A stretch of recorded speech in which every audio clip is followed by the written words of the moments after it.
Hey, welcome to Socialism for All. This file is being recorded for the May 2021 edition of Socialism for All, and it's an audiobook of The Sisterhood Ripoff, The Destruction of the Left in the Professional Women's Caucuses by Marlene Dixon from 1977.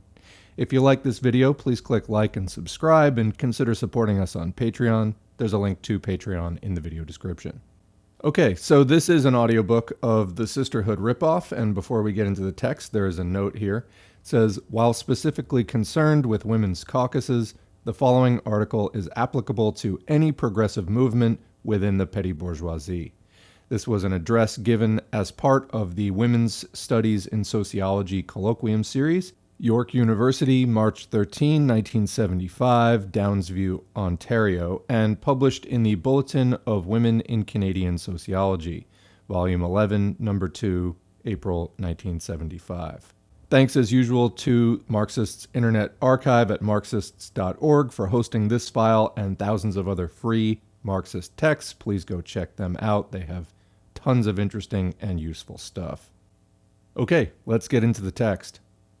In Canada, we have learned to our sorrow that the Canadian government has proved an apt pupil of its, quote, big brother in the United States when it comes to the theory and practice of co-optation coupled with judicious repression. Both the Canadian student movement and the Canadian women's movement have suffered because the Canadian government, while 2 steps behind the USA, was at the same time 2 steps ahead of progressive forces in Canada. Indeed, no sooner had the Canadian women's movement gathered its forces than the government began its program to drown the movement in mountains of paper and oceans of verbiage. Of course, the devastation of entire forests to produce paper full of worthless promises and pious intentions has resulted in not one significant improvement for women. However, if the government can use the United States as a school of what to do to assure that no significant change ever occurs, it follows that the progressive forces in Canada can also learn from the United States, and most often can learn from the US left what not to do. In the interests of learning what not to do, we shall concern ourselves with a generalized scenario of the repression of the left in professional women's associations as it was played out in the United States. Women's caucuses in professional associations within the United States began as part of the agitation for radical and critical social science. Many of the women involved in radical and critical social science were also part of women's liberation, when it was still a radical movement. In the course of calling for special sessions and meetings on the issues of critical social science, meetings to discuss the institutionalized discrimination against women in universities and colleges were also called. Thus, the original women's caucuses were in most cases part and parcel of the radical student movement represented by graduate students and junior faculty. The early caucuses were characterized by the militance, impudence, and radical calls for change that were characteristic of the rebellious mood of the late 60s. For this reason, quote, respectable and highly professionalized career women shunned the radical caucuses, often condemning them openly in order to assure the men who controlled their professional careers that they were loyal women who wanted no part of these, quote, uncouth and unwashed heretical goings-on. However, as the women's liberation movement gained momentum and the issue of discrimination against women gained legitimacy, the attitude of professionalized women changed. Once it was relatively safe to approach the issue of injustice towards women, it also became apparent to these women that distinct advantages and economic improvements might be gained through their espousal of, quote, equal opportunity for women. Professionalized women, genuine career women, began to attend caucus meetings. The result was a 2-line struggle that rapidly emerged within the caucuses. At this point, we shall confine ourselves to sociology, with the proviso that the scenario in sociology was quite typical of the general process that unfolded in most other disciplines. We may term the 2 lines as careerist and radical.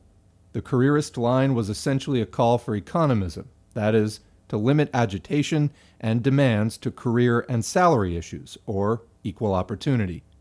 The economist line of the careerists implicitly called for strategies to limit competition with men, usually by staking out exclusively female programs and topics, and the rejection of programs that went beyond minimal reformism.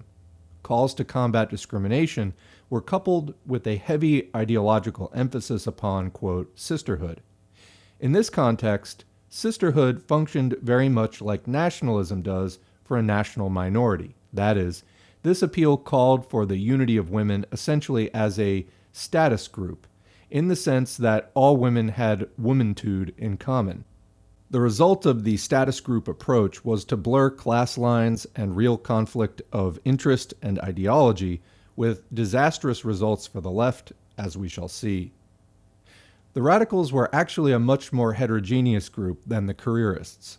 While the careerists had career ambitions as the real basis of their unity, the radicals had little in common except militance. Perhaps the principal dividing line within the radical group was between radical feminists, who say men are the principal enemy, and socialists, who say capitalism is the principal enemy. What the radicals had in common, despite their ideological disunity, was a genuinely radical, as opposed to reformist, call for cultural and social transformation of society as essential to the liberation of women. They called for democratization. They opposed the professional hierarchy. They behaved with consistent bad taste toward the professional mandarins. They called for revolutionary women's studies programs. They wore their hair long and often did not bother with brasiers. The conflict between the radicals and careerists led to acrimony and stalemated meetings.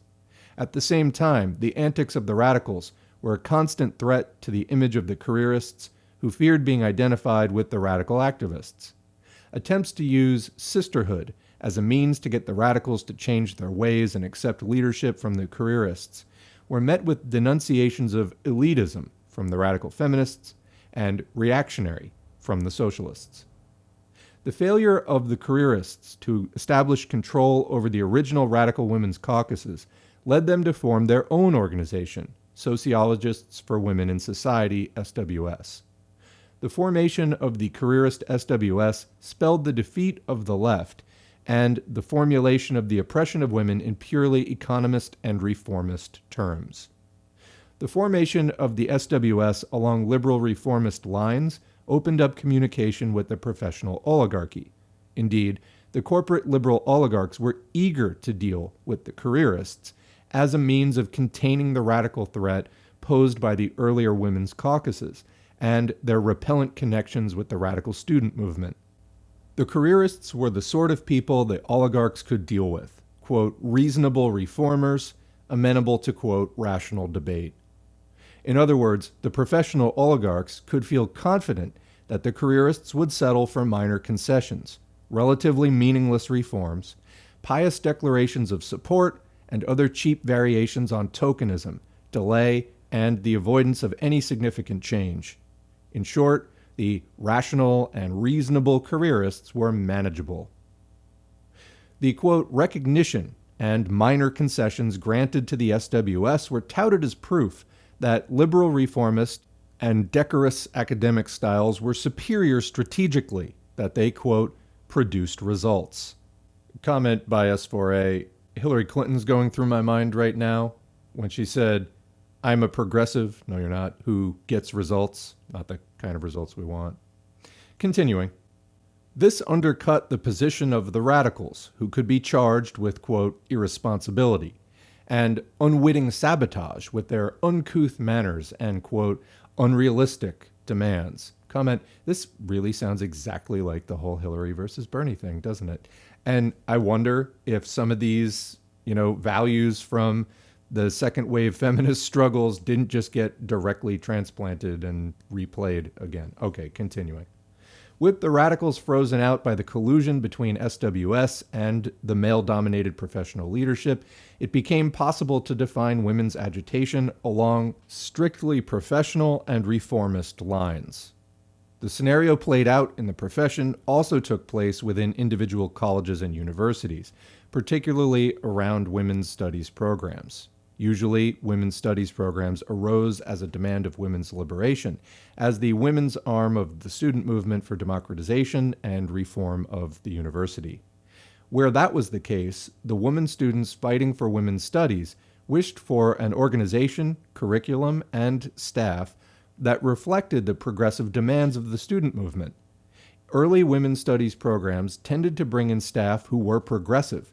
This, in turn, alarmed university and college administrations.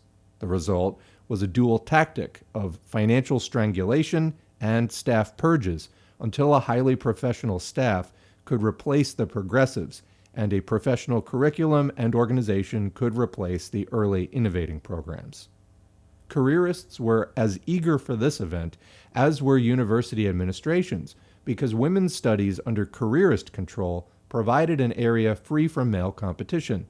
A careerist could pursue mainstream social science so long as it touched in some way upon, quote, women, as if women were bizarre creatures who could be studied in isolation. Women's studies thus became a secure base area for female careerists, offering jobs, promotions, salaries, forms of special recognition, all blissfully secured from male control and competition. And just a quick comment here.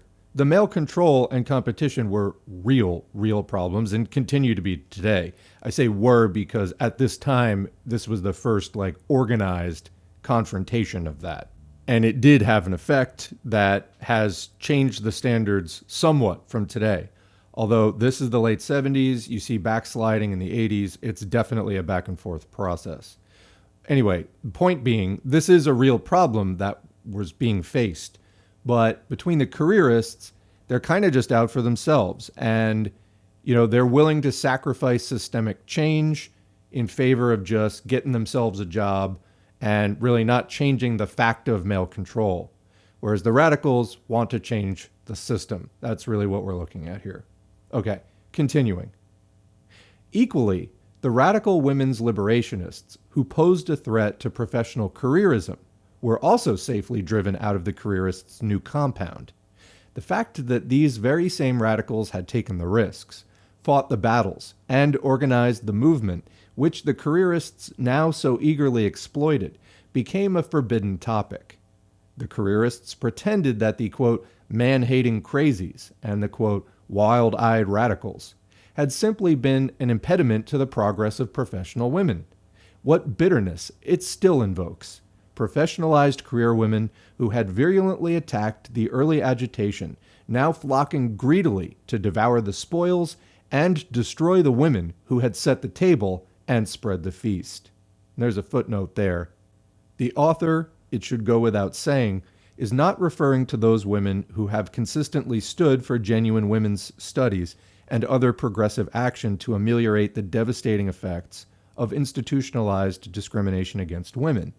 The tone of revulsion is directed at those opportunists who have purged, betrayed, and hopped on the bandwagon purely in their own career interests and whose programs, organizations, and actions are antagonistic to the real needs of women in education. After all, we did not organize women's liberation to maximize the career opportunities of reactionaries and flunkies. Back to the main text. The purely economist and reformist programs and policies of organizations like SWS stripped women's agitation within the professions of its radical content. Women's studies in most cases became nothing more than a special subject area limited to liberal professional styles of work. The imposition of professional hiring criteria and professional hierarchical structures served to assure that women's studies programs would present no threat to the dominant corporate liberal professional hegemony. Women's studies was, in this manner, reduced to reflect the general bankruptcy that professional liberalism produced in the social sciences. If corporate liberalism represented failure in analysis, intellectual content, and policy implications for the poor, for national minorities, for the American working class, could it be expected to serve the intellectual needs of women's liberation? The triumph of professionalism was the defeat of the intellectual and theoretical development essential to the generation of adequate analysis of the oppression and exploitation of women. The threat was indeed contained. The rise of SWS and the co-optation of women's studies was part of the general purge that was being carried out against radicals and radical activists in North American universities and colleges. The professionalized Careerists' quote, Sisterhood song suddenly evaporated when the opportunity to purge the radical opposition presented itself. Women who had built careers in the context of liberal professionalism were as hostile to the intellectual and social challenge of the radicals as were their male counterparts. Sisterhood had progressed from bad joke to obscenity. We have presented a generalized and abstracted analysis, not a specific history. We can now note that there is a typical sequence to the scenario of repression and co-optation, a scenario that was enacted not only in women's caucuses, but in many radical caucuses as well. The virtue of the history of women's organizations is the clarity with which the entire play unfolds. Scene 1. Left progressive youth, graduate students, junior faculty, begin agitation by raising radical critiques, demanding potentially radical changes, documenting injustices, engaging in direct actions until such time as they are perceived as a real threat by the professional establishment. Scene 2. Left progressives have created a real threat and achieved some degree of legitimacy around issues of discrimination and injustice. The liberal progressives hop on the bandwagon to form a center. The center provides an alternative to the left and provides respectability. With respectability, the more conservative careerists are willing to join the center, but only if the left can be purged or operatively divorced from the, quote, respectables.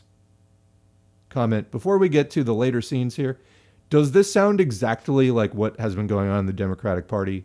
I hope it does, because that's, I think, very clear. Continuing. Scene 3.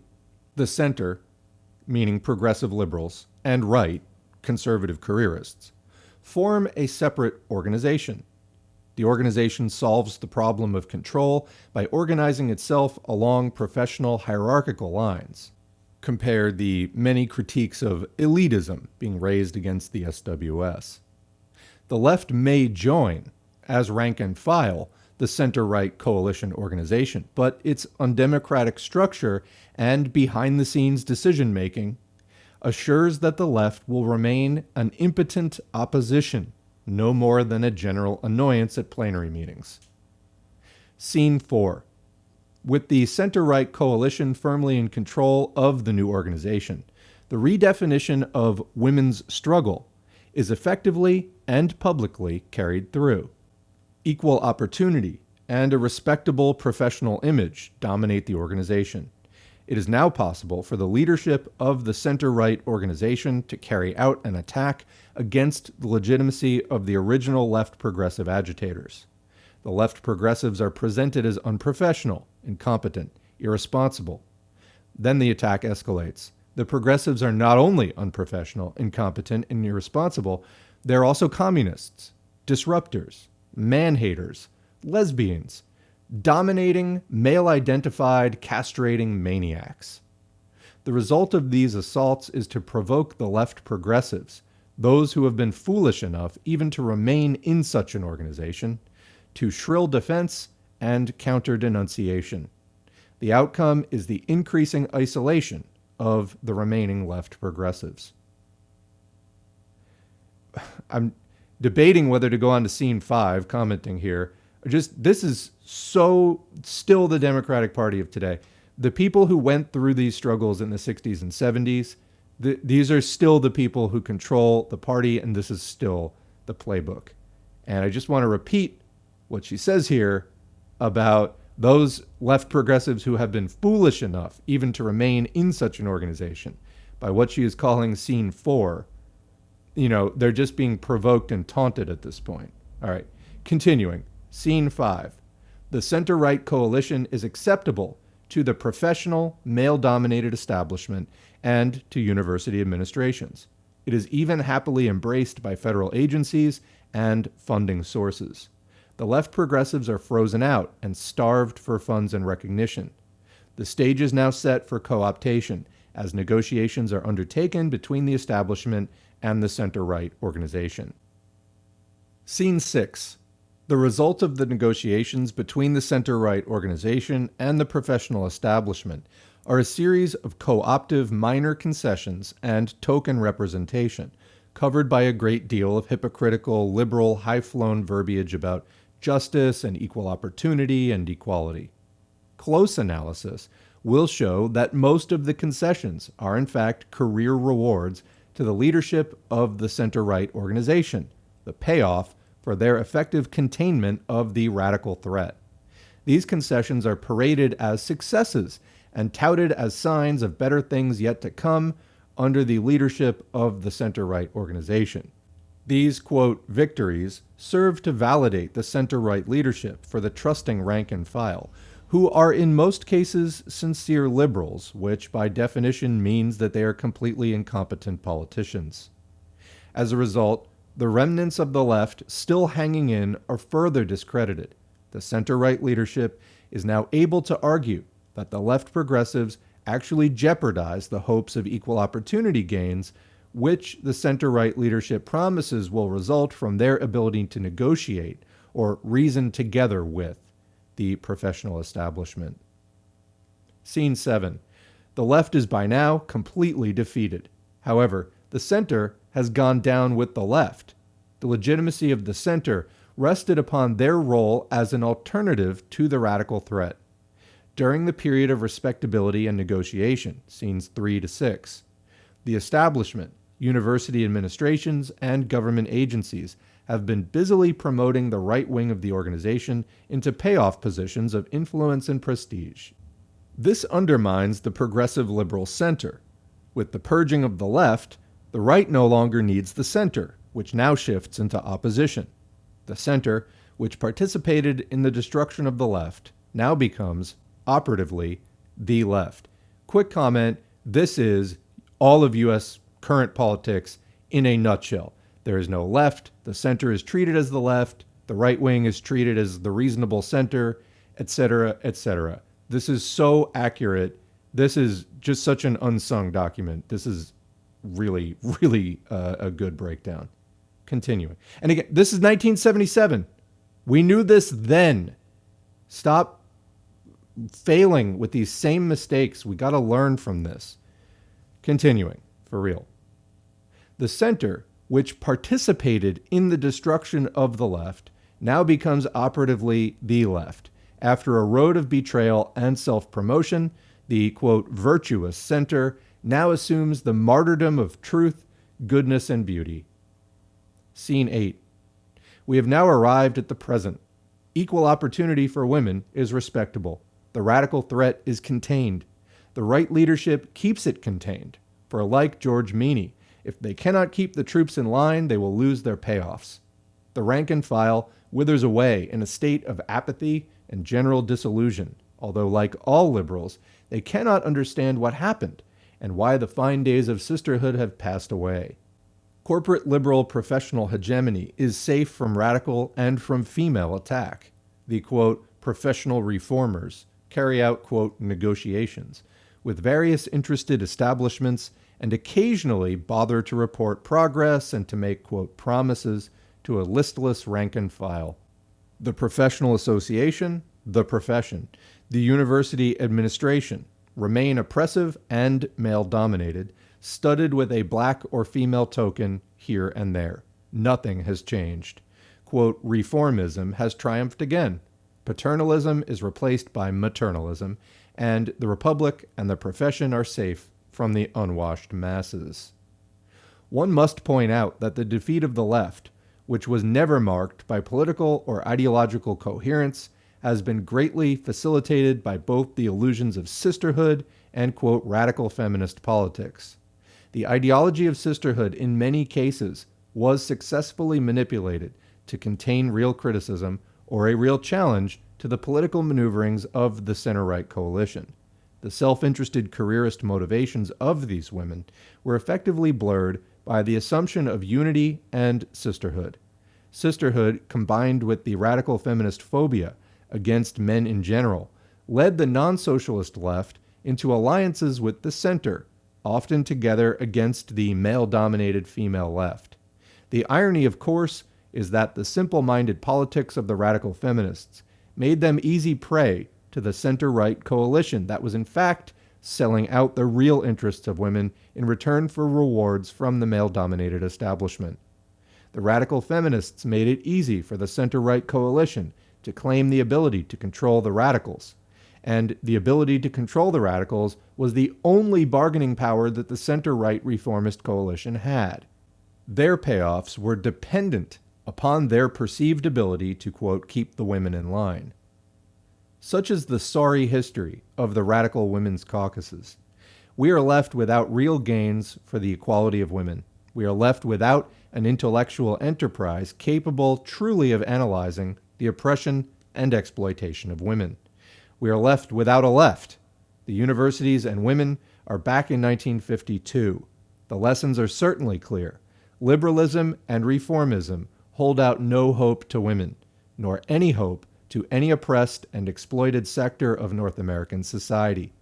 The only way that the repetition of the co-optive scenario can be broken is through the development of both political sophistication and theoretical adequacy.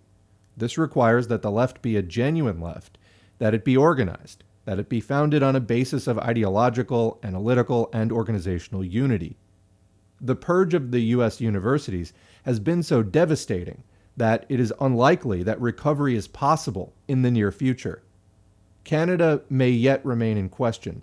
Let us hope Canada may be saved from the dismal scenario of betrayal and self-interest that has devastated the United States.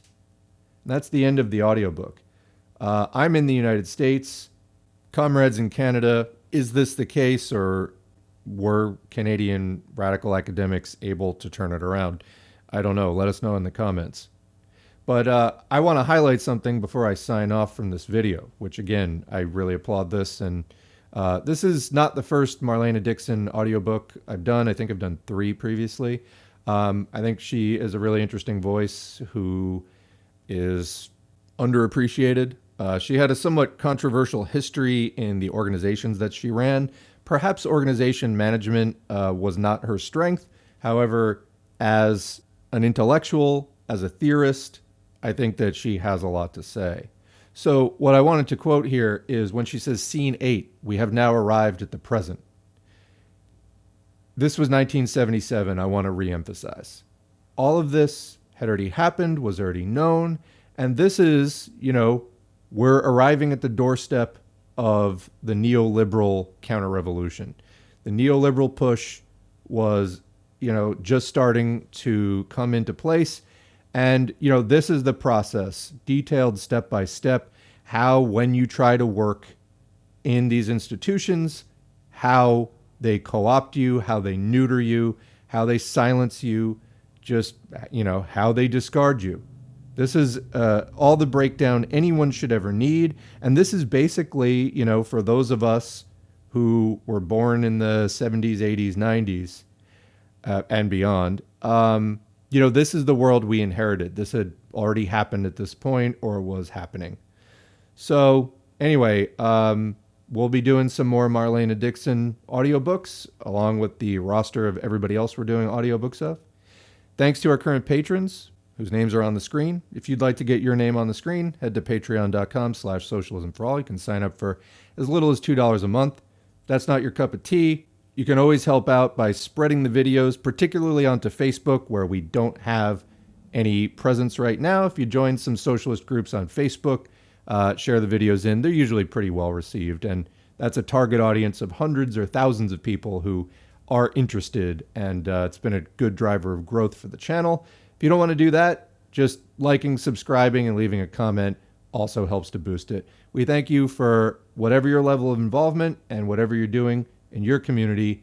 Let's keep this conversation going, because capitalism is going to keep fucking us until we end it. Thanks for listening.